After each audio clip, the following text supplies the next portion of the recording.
Are we in business? Hello, Facebook. We were having connection issues, so I assume that we're good now because it does say we're live.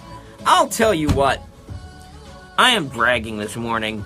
It's Tuesday, my least favorite day of the week. I had 1 cup of coffee. I'm trying to avoid a second one because I feel like I'm starting to become dependent.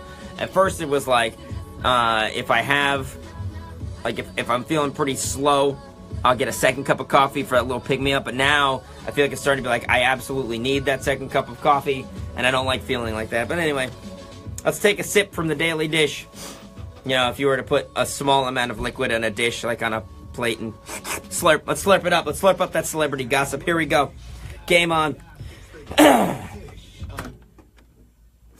There was a BuzzFeed article about how Kendall Jenner predicted that she was going to be a famous model at the ripe young age of 14, and how amazing it was she made her dream come true. Now, this wasn't your normal misleading headline clickbait BuzzFeed article full of empty phrases and vapid nonsense. Everything in the article was true, and it was inspired by the fact that Kendall was just named Fashion Icon of the Decade at the Daily Front Row Fashion Media Awards. And she did write in her diary when she was 14 that her, quote, goal in life is to become a big-time model and travel to really amazing places. And the article goes on to praise her for how hard she worked to make her dream come true. But let's not forget one thing. Kendall Jenner was 14 in 2010. She was already on Keeping Up with the Kardashians at that point, and as far as I've heard, the modeling business is really all about who you know. So yeah, I'm sure she's put in the time, but it's not like she was some nobody 14-year-old daydreaming in her diary. She was already famous when she wrote that. She just decided she wanted to use her fame to become a model, and she did.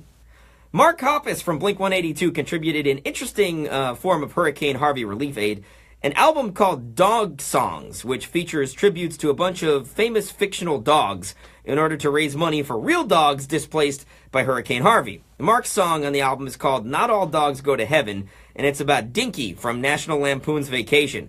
The track even features Travis Barker on drums, so it's basically a Blink-182 song, since that's 2/3 of the original lineup and Tom DeLonge is no longer in the band. There are other tracks on this album, Dog Songs, about Scooby-Doo, Einstein from Back to the Future, and John Wick's dog Daisy, for instance. The one song about a real dog is called Gary and the Princess, and it's about the late Carrie Fisher's dog, Gary. Appropriately, the song is by a band called Nerf Herder, which is a reference to when Princess Leia, played by Carrie Fisher, calls Han Solo a scruffy-looking Nerf Herder in Star Wars. If you're interested in helping out the lost puppies, you can pick up the 14-track Dog Songs album for $8 at bandcamp.com. And now for the latest in the wacky chronicles of Chrissy Teigen's hilarious and totally relatable life. Chrissy Teigen recently tweeted out a screenshot of a text message conversation with the caption, "My doctor was kind enough to give me his number and I'm going to make him regret this." The message she sent him read, "Can I send you a picture of my butt cheek? I think I got some sort of bites or rash from snorkeling in Italy. I am in London or I would come in." And the screenshot had the little iMessage ellipsis that indicates the doctor is typing back. Get it? It's hilarious because who wouldn't want to see a picture of Chrissy Teigen's butt cheek, right? And it's relatable because she got said bite or rash snorkeling in Italy and couldn't go to the doctor because she's still off jet setting in London. She's totally just like you and me.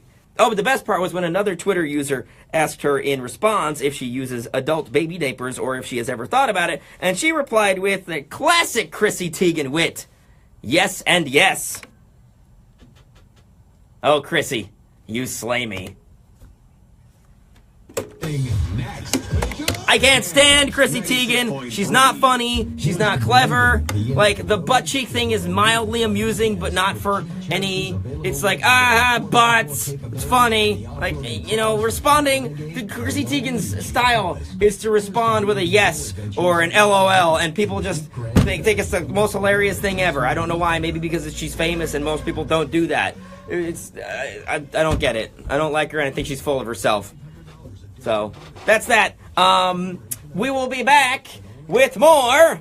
Well, first of all, coming up on the show here, we got Irish 2000 tickets about an hour from now, right after 8:40. That is this Saturday at the Saratoga County Fairgrounds. And then another chance to get qualified for the free MacBook Pro Mac to School coming up during the High Five at 9, so like 9:10, 9:15-ish.